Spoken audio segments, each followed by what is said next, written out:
Disney's new streaming service, Disney Plus, has launched today, and with that, the first episode of the highly anticipated The Mandalorian has debuted on the service. And the big question is, regarding all the hype, does it live up to the expectations?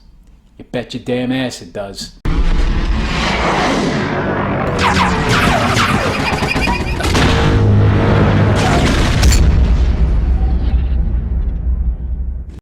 How's it going, everybody? This is Phil, and I just finished watching the first episode of The Mandalorian, and I gotta say, I loved it. You know, this has been something that I've been highly anticipating here on my channel. I've done several videos on it, and they've all been pretty much positive. Everything that I've read and heard about this show leading up to this moment led me to believe that this is going to be something really worth the time of a Star Wars fan. And I'm talking like diehard classic original trilogy type Star Wars fans, and it did not let me down one bit. This is going to be a review slash reaction in a sense. I'm not going to go into any real heavy spoilers whatsoever. So don't worry about that if you're concerned about anything getting ruined for you. I'm really going to not, I'm going to go out of my way to not spoil anything for you, but I am going to grade this show on its merits and a lot of the other technical aspects and things that you're going to be looking towards as far as, does it really feel like Star Wars? Is it something that is worthy of the name? Is it a quality experience as far as something that you want to sit down and watch and get into? Is it worth your time? And for me, the answer is undoubtedly yes. This is something that's really well done. You know, the idea that they were going to do Star Wars on a small screen on a streaming service could be a little bit worrisome for some people. And you think Star Wars, you think big, you think movie theaters, you think this grand, large-scale theater experience. And that's always something that I've thought of when I've thought of Star Wars. But today, in this day and age, a lot of things are shifting. You know, this format is where a lot of studios are putting their money into, and Disney, of course, wants to launch with a big showstopper, and this was a good one. This was a good title to debut on their channel, and it's of really good quality. I think bringing on Jon Favreau and Dave Filoni as an executive producer was really a smart decision. And it shows. A lot of care went into this show, and it really feels like it's just quality Star Wars. So, with that being said, what about it makes it so good? Just maybe from a technical aspect. Well, first of all, the cinematography is fantastic. Now, Greg Fraser, he did the cinematography here. He's also credited with doing cinematography for Rogue One. Rogue One is actually one of the better received, more well-received Disney Star Wars movies since they've bought Lucasfilm, and it shows the kind of grittiness, the attention to detail, the original trilogy feel that he kind of captured in Rogue One. You also get a real gritty sense in this world here. Now, this supposedly takes place only a few years after the event of Return of the Jedi. Now, the shots that we have a lot of great establishing shots, really wide shots showing terrains of the planets and the landscape.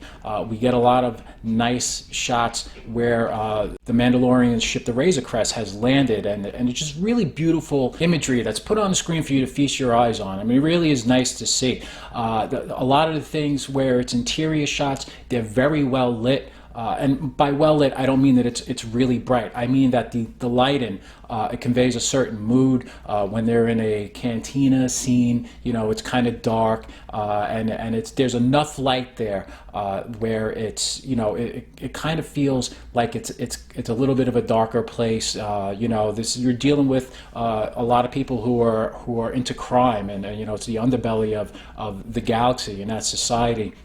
You know, and planets on the outer rim.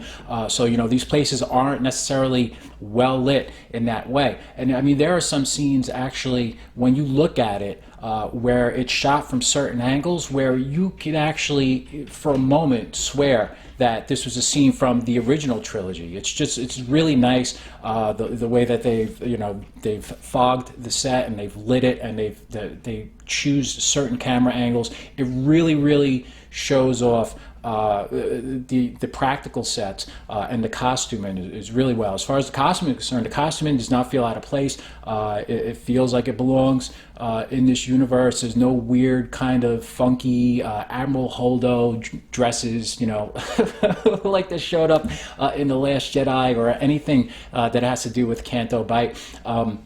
Everything feels organic, and it feels like it's well placed in the Star Wars universe.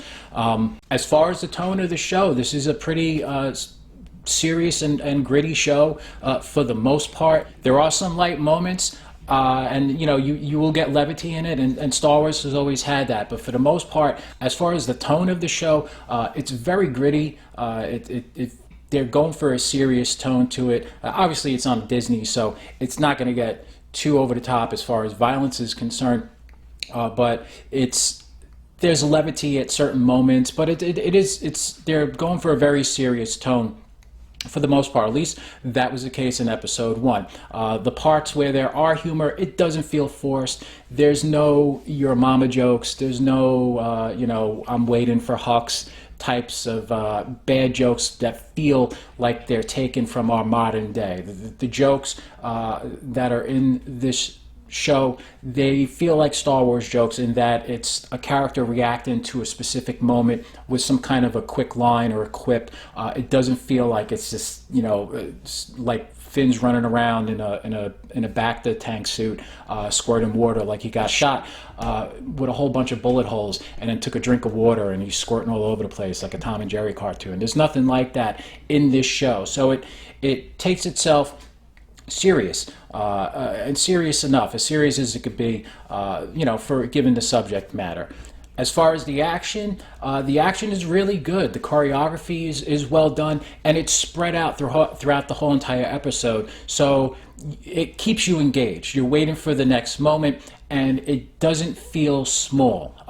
The effects, the creature effects, everything that's done is very well done, and it feels like it's done on the scale of a cinematic level. I mean, if you know, it's as good as any very well done feature-length movie. The effects crew is ILM on this, so you know, there is a certain standard here that we've come to expect from Industrial Light and Magic, and that does show through here. There are moments when the CG, you can kind of, your eye picks it out a little bit, but it doesn't take away from what is happening on screen. It's not jarring, and it's I mean, if you think like if you go to the latter seasons of Game of Thrones with the dragon effects and things of that nature, you know, and you know, those wide shots that they had of the cities and the flyovers and everything of that nature, it looks really good. It's very solid visually.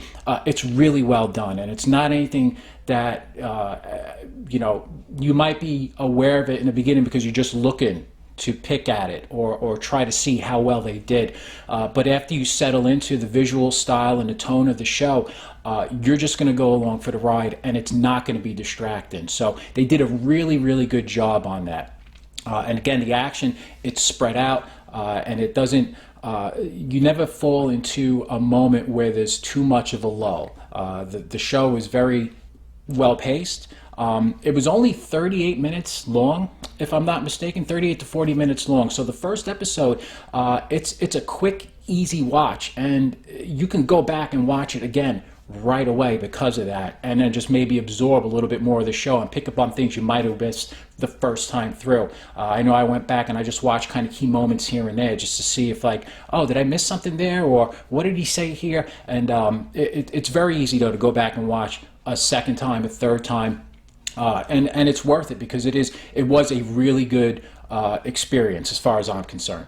As far as the music, we got that trailer, that first trailer that hit, and the music I thought was just awesome. It was just like it was really pounding. It felt very serious, very dangerous. It was high energy, and it built as the trailer went along. The music here in this first episode, it serves its purpose. It's not distracting. It's not John Williams. You're not going to get the John Williams score here, but it fits the show, and it works with it. There's a lot of themes of classic Western type feel, and it's apropos given the fact that we're trying to go with a lone gunslinger kind of outlaw, Wild West type of deal with the lead character, so it fits, and you do get that vibe.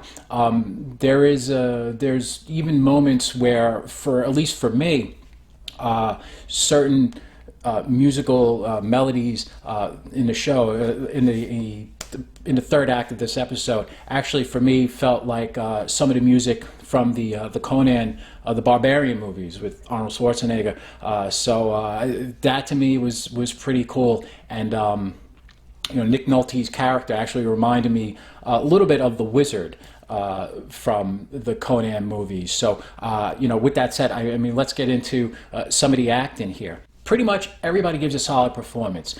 Pedro Pascal, he's good as the Mandalorian. He's as good as you can be with somebody who's wearing a helmet for for the whole entire episode. But he's good. He carries himself well. He has presence. There's something about the way, first of all, the Mandalorian armor always had a presence to it. There's a mystique to it. So it kind of lends itself to the character immediately. As soon as he walks into a room, you see that silhouette. When he walks into a cantina, or he comes into another area of a town, or some kind of an outpost, and you just watch him walk through, and there's a certain type of presence that precedes that specific design. And maybe it's the mystique of Boba Fett, and it's kind of been transferred onto this lead character. But Pascal is able to carry it very well. All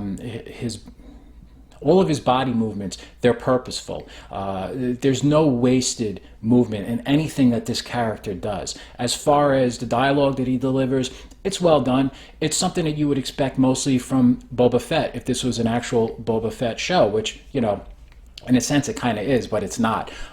He gets the good one-liners in.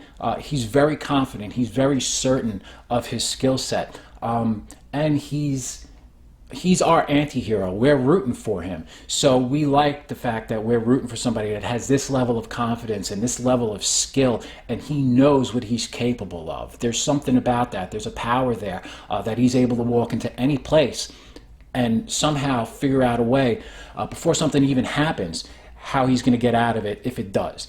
And given the fact that Pedro Pascal had to stay in his costume underneath the helmet the whole entire time, he did as well a job as you could possibly imagine somebody could do, given those circumstances. So his body language is there, the way he walks, the way he carries himself, the lines that he delivers, they're delivered with certainty, and there's even some lighthearted moments in the show. And again, it doesn't feel out of place. It just feels like something that this character would say at the moment that it happens. Almost kind of like a Han Solo type, where he would say something and it would just be a reaction. And it's kind of his way of dealing with it, instead of blasting a hole in something. As far as other actors, Carl Weathers is fantastic to see on screen. He does a very good job as Grief Karga, I believe his name is. He's the leader or the head of the Bounty Hunters Guild. The Mandalorian goes to him. We've seen the footage in previews. He's looking for a job. I won't go into any more depth as far as that's concerned, but he does very well in his role. There's really nothing to complain about. It's a solid performance by Carl Weathers, and again, it's nice to see him there. As far as Werner Herzog, he's great.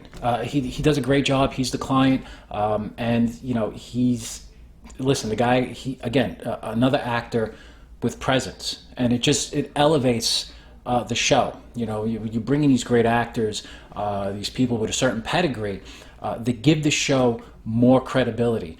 So it's good to see somebody who can deliver lines well and just has a way about him that just you feel like his character exists in this world, and he needs to interact with the Mandalorian for whatever reason. As far as the character Quill, which is voiced by Nick Nolte, what can I say? I love him. Quill was fantastic. He shows up. First of all, he's an Ugnaught, which we first saw in The Empire Strikes Back. He shows up on the back of a blurg. A blurg, and we again, this is stuff you've seen in the trailer.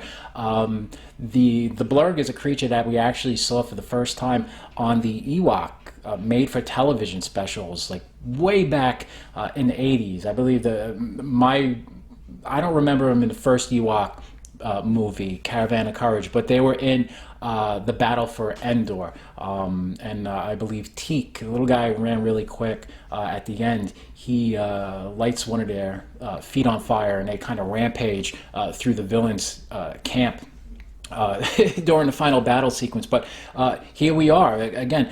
One of the strengths of this show, especially when you got a guy like Dave Filoni as an executive producer, and you got somebody like Jon Favreau who really loves and seems to respect the Star Wars mythology and the original trilogy. These guys are going to kind of bring in these funny little references and these abstract creatures and characters that maybe we haven't seen ever in live action, or if we have seen them, we've seen them in kind of weird, obscure types of shows or made for television movies like the Ewok Adventure. So there's enough there throughout this episode, just this first episode, for longtime fans what are like, oh wow, pretty cool, you know. And however you feel about Disney and Disney Star Wars, and you know what they did with the expanded universe and decanonizing it, and you know, it's kind of like, look, if we're going to go forward at a certain point, you know, you got to kind of hope that the ship turns around and it gets better. And it's fun to see nods to certain things from old movies or shows or cartoons. And technically, I won't give it away as far as where it happens, but there is a reference made in the first episode, which officially, at least under Disney, canonizes the holiday special. So it's official, and maybe it'll show up on Disney Plus, or maybe we'll get a DVD or a Blu-ray release. Who knows? I mean, I don't know if I want to sit through another 15 minutes of Wookiees yelping at each other in the first half of that show, but it would be cool to have it as a part of the collection, because I guess, you know, it's a George Lucas production. So, you know, anything that George did at this point would be nice to get your hands on. And a holiday special is just one of those infamous things that, you know, would be great to add to your collection, like an official release. So let's see, what else? If I could circle back actually to characters, IG-11, which is an assassin droid, man, so cool to actually see a live-action assassin droid do what he does. I mean, we saw these guys originally with IG-88 and The Empire Strikes Back, and you know, he just kind of stood there. It was a static figure amongst all of those bounty hunters on the bridge of the Star Destroyer. And we've seen them in the Clone Wars, and you know, they move around. They're pretty agile. You wouldn't think so, but to actually see one portrayed finally on screen in a live action show or movie, or, you know, cinematic type of way, it's so cool. These things really kick ass. I mean, it really is fun to watch an assassin droid do what he's supposed to do, and it makes him way more badass. I mean, when you look at it and you see it on the screen, you're like, you know what? I always thought that was kind of a weird looking design, but I got to add one of these things to my collection. So I put my order in. I got my Hot Toys Mandalorian and my IG-11. You know, you put your order in today and they don't show up for another, you know, 18 months. But when it does finally get here, I'll display it proudly. I got room on my shelf back here. These are actually from my nephew. He gives me toys to borrow from time to time. But these are all going to be reserved for more figures like this. So as time comes on, I'll do some openings. But anyway, back to the Mandalorian.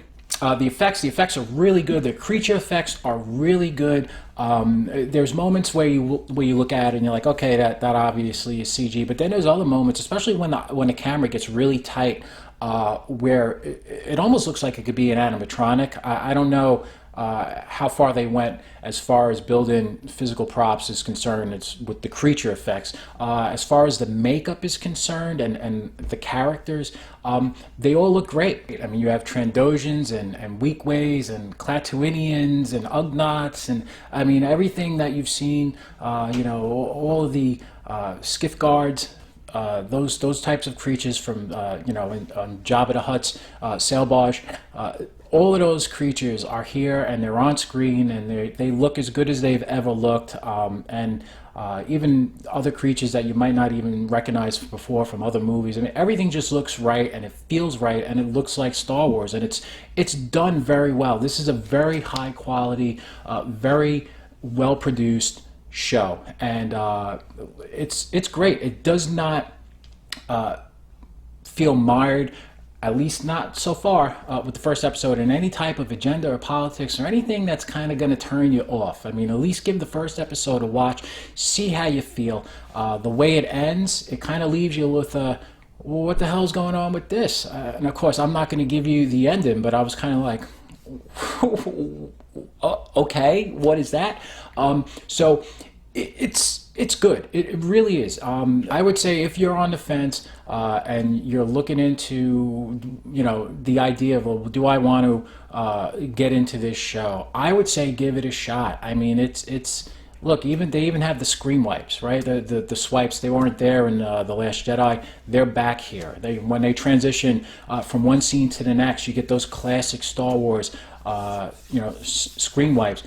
Swipes, whatever, however you want to call them, they're there. The humor, it's not forced. It feels natural. The physical set design, it all looks great. It all feels real. It feels real enough, and it feels good. It feels like good Star Wars. So it's a good watch. And I would say if you're on the fence, give this episode a try. If you're a disgruntled or a dismayed or a disenfranchised Star Wars fan, this is my hope, was that a show like this could try to right the ship and bring the fans back a little bit, bring a little bit of sunshine, a little bit of the light side into this dark universe. And hopefully this is the start of something good, and if this show is any indication of the quality we can come to expect from a Disney Plus production, well then it gives me hope for the Obi-Wan Kenobi show that we're going to be getting later on down the line, bringing back Ewan McGregor. I mean, all of the stuff that we're seeing here, if we can apply it to the era before A New Hope, I mean, these shows are bookending that original trilogy, and right now it looks really good with what they can do right in and at around this era of the Star Wars timeline. So I would say, look, is it worth subscribing to Disney Plus?